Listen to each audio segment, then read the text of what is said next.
welcome to the Disabled Podcast, starring your host, Christian Reitz. Hot dog, let's go!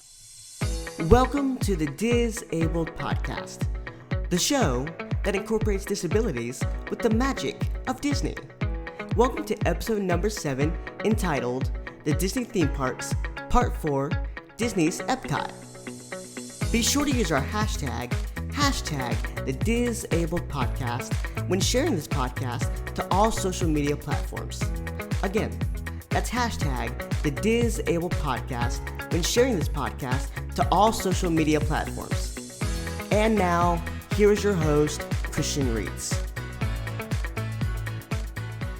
Hey, what's up, everybody? Welcome back to another episode of the Disabled Podcast. We're going to jump right into episode number 7 and continue our Disney theme park series.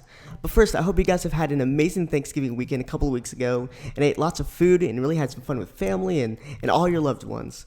And again, I want to say thank you so much for the last couple of weeks for being patient with me as I've been taking a break for the last couple of weeks from this podcast, really to rest and to catch up on things that have been happening in my life lately.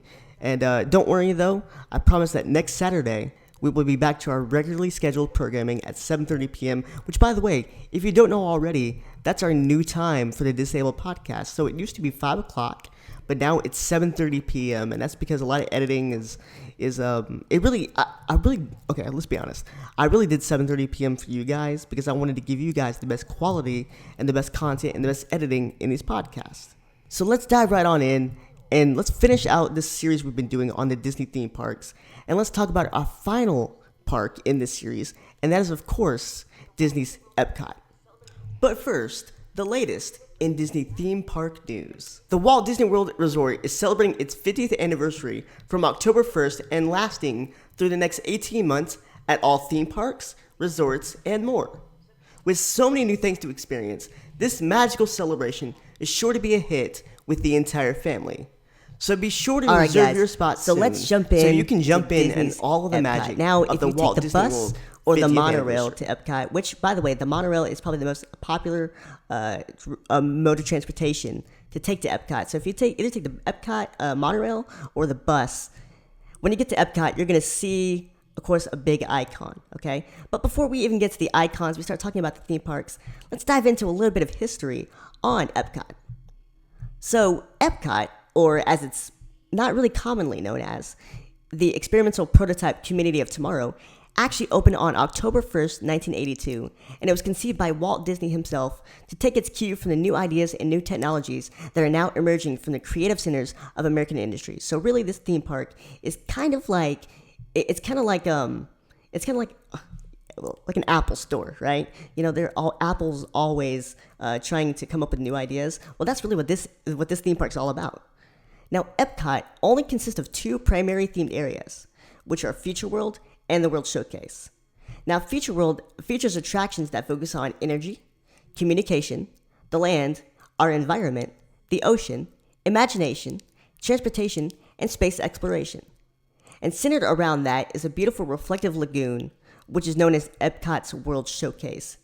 Now, this is basically where you can go to different countries, and it features all kinds of entertainment, dining, and shopping that's unique to all the different countries and their cultures. So some of the countries you might find in Epcot in that World Showcase are Mexico, Norway, China, Germany, Italy, the United States, Japan, Morocco, France, United Kingdom, and Canada. And of course, there's all kinds of shopping and restaurants and dining in each specific land, and there's a couple rides in every land too. Just depends on where you go. So, like for instance, when I go to Epcot, a lot of the things I see in the World Showcase are like Frozen Ever After. Now that is located in Norway, and of course, if you have any kids that are Frozen fans, this is the ride for them. I mean, this takes you through. Basically, it's finding Elsa. And she's in that ice palace, and anyway, I'm not gonna give you spoilers away. I just want to kind of give you a little bit of a synopsis of it. It's the Frozen movie, but actually, what's cool about the Frozen ride, Frozen Ever After, is that actually the original actors and actresses that voice Anna, Elsa, Kristoff, Olaf, and Sven all came back to record the voices for that attraction. Now, before we really dive too much into really the World Showcase, let's actually go back before we get too far into things, and let's go to Future World. Now, in Future World, you can find attractions such as Spaceship Earth, which again is that big golf ball. So when you get in the park entrance, there's actually a ride in that entire golf ball, and a huge golf ball. Some of the other things you can find is like Mission Space, which basically makes you feel like you're actually going to space in a rocket ship. And of course, there's one of my favorite rides, which is Soarin'. And basically, what you do is you sit in a in this like little in the seat basically, and you watch a movie. So it flies you. It actually feels like you're on like a hand glider. And of course, one of my favorite rides, and probably a popular attraction for many people, is Test Track. Now, what Test Track is basically it's a car ride. It's a fast car ride. Basically, it takes you from 0 to 60 in like 2.5 seconds. And it's really fun. You can actually, before the pandemic started, fun fact, before the pandemic started, it was actually, you could actually design your own car and then race it in the attraction. So you could see how your attraction, or how your car did in the attraction based on like energy, speed, and a couple other things. And what was cool is that this ride actually zooms you outside. So once you are done taking your first initial like 3-step test of like of the road conditions and the weather conditions, then they'll start counting you down 3, 2, 1, and you'll go outside. And I will say this: if you're motion sickness, it's very fast. So if you're prone to motion sickness, it might not be the best thing for you. And again, like I probably said this a couple times already, if you're willing to transfer for this ride, it's the best ride to transfer on. I personally love it. But that's just my opinion. Again, everybody has different opinions about Epcot and some of the rides in Future World. Now, another thing that kids would actually really enjoy is the Seas with Nemo and Friends. Now, this takes you through the story of Finding Nemo, and basically what you're doing is you're going to find Nemo. So it's like a shortened version of the actual movie. Now, another thing you can do that kids will also enjoy is Turtle Talk with Crush. Now, this is where you can talk with Crush himself, and he'll interact with your child, and he'll call on your child. You can ask him questions and get to know Crush, and he'll even get to know you, and he'll actually say your child's name, and he'll actually call your child out in the crowd. So you definitely want to make sure that you take your child to see Turtle Talk with Crush. Now, of course, Mission Space, like I said already, is it's really like a rocket ship. So it's funny, a lot of people get sick on this ride. So if you're not a fan of really hardcore heavy rides that really shake you a lot, that might not be the best ride for you. Now let's talk about different shopping areas within Future World. Now there's a couple different shops that are specific to Future World. There's Gateway Gifts, which is basically located under Spaceship Earth, and that offers various Epcot apparel and souvenirs. There's Journey into Imagination with Figment, which by the way, that is a ride. And there's a gift shop that has Figment gifts and film. There's, of course, the Seas with Nemo and Friends, which is basically jewelry and aquatic gifts. There's The Land, which basically has a bunch of Soarin' items. And everybody's favorite, which is Club Cool. Now, Club Cool is actually, quote unquote, actually, fun fact, Club Cool really is cool. That's a joke. If you're not laughing, that's okay. But this is actually sponsored by Coca-Cola, and it gives guests the chances to try some complimentary samples of flavored sodas from around the world. Now, of course, there are 8 different flavors to choose from, including the famous Beverly soda, which, by the way, just personally, I don't recommend Beverly. But you can have some fun, you can prank some friends, and it'll be great. All right, so let's talk about food within Future World. Okay. So food within Future World, there's a few different options you can try, and I'll just give you just a couple. Obviously, there's more than this, but again, and this is something I want to kind of mention here, right in the middle of this podcast, is that you can actually download the My Disney Experience app to Apple and to Android. So you definitely want to get that if you want to get all information on what I'm talking about today, and even on some things that I didn't talk about today. So, but basically for food, you can go to places such as like the Garden Grill, which is basically, these are all indoor restaurants, by the way. You can go to the Coral Reef Restaurant, which is actually located outside the Seas with Nemo and Friends. And of course, Mission Space just opened up this year a new restaurant called Space 220. Now, right now, Space 220 is, I guess, really gets booked up. But I encourage you on your next trip, you should definitely go check out Space 220. And by the way, let me know how that is. Comment down below if you've ever been or if you plan to go, and let me know what you're looking forward to within that specific area. All right, so now that we've talked a little bit about Future World and a little bit of my favorite areas in Future World, again, there's actually, and this is something I forgot to mention at the beginning of this, is that there's actually 2 different Future Worlds. So there's Future World West and Future World East. So you can go check out some different experiences in both of those areas. But now let's talk about the World Showcase, okay? So the World Showcase, like I said at the beginning, really the World Showcase, what it is it's basically a tour of the countries in one day. So there's about 11 or 12 different countries that you can choose from, like Canada, of course, America. You can go to the United States of America, you can go to Germany, you can go to France, and of course there's a couple different things. There's actually a lot of different things within each specific land. So they're very small lands, and they can even expand to larger lands. So every land is different based on that country. You can get the culture of the food, and for some of them you can experience rides. So I want to take you through just a few of the areas that I like to go to when I experience the World Showcase.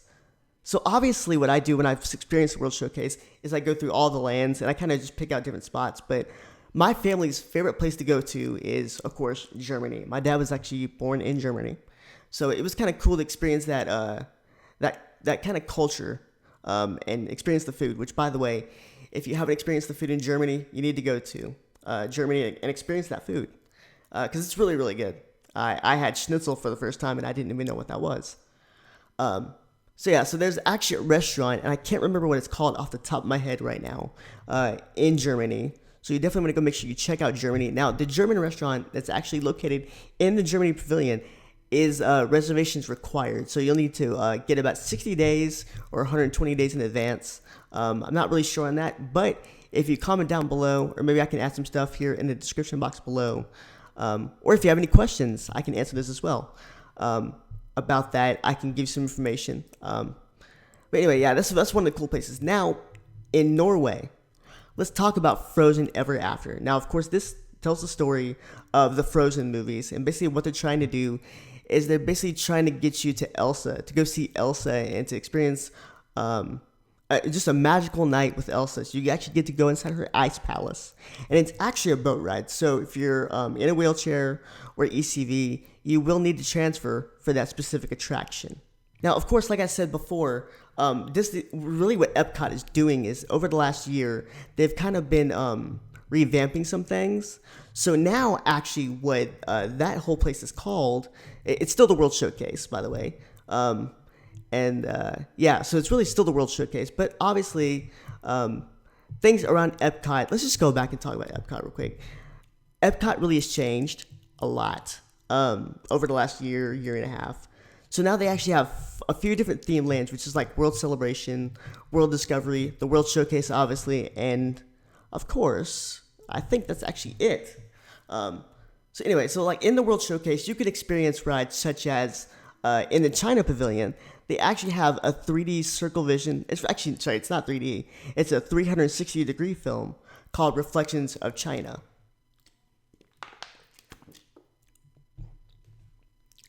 Also, in the Mexico Pavilion, you can also experience the Grand Fiesta Tour starring the Three Caballeros, which basically this is where you can discover the sights of Mexico and the antics of three feathered amigos on this boat ride.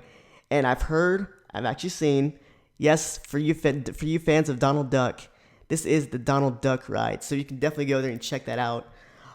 But so that's really cool. And another thing that you can experience that's actually new to the France Pavilion is actually just opened up this year, is Remy's Ratatouille Adventure. Now, Remy's Ratatouille Adventure basically takes you to the world of Remy and all his friends. It almost it shrinks you down to the size of a mouse, if you want to put it that way. And this actually, like I said, it's just opened up. So now what they do is they actually do kind of what Rise of the Resistance did with the it's really a boarding pass. So you'll get a boarding pass that morning on your smartphone using the My Disney Experience app, and that, of course, will get you onto the ride. Hopefully, you'll be lucky to get on to Remy's Ratatouille Adventure.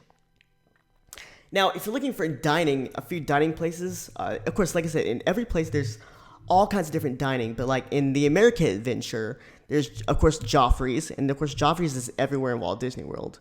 There's the Regal Eagle Smokehouse, which I have heard that is amazing. And there's the Fife and Drum Tavern in America. In Germany, that restaurant I was talking about is actually called the Beer Garden Restaurant. And again, that has you actually have to have reservations for that. and also has Summerfest. Now in China, there's the Nine Dragons restaurant, the Lotus Blossom Cafe, and the Joy of Tea. Just to name a few of those places. But again, every place you go to, like in Morocco or in France or in the United Kingdom, there's specific restaurants that are dedicated to that themed land. So you'll meet people from that themed land. It's really cool to actually talk to the cast members in that themed land and get to know the culture of every single land that is there.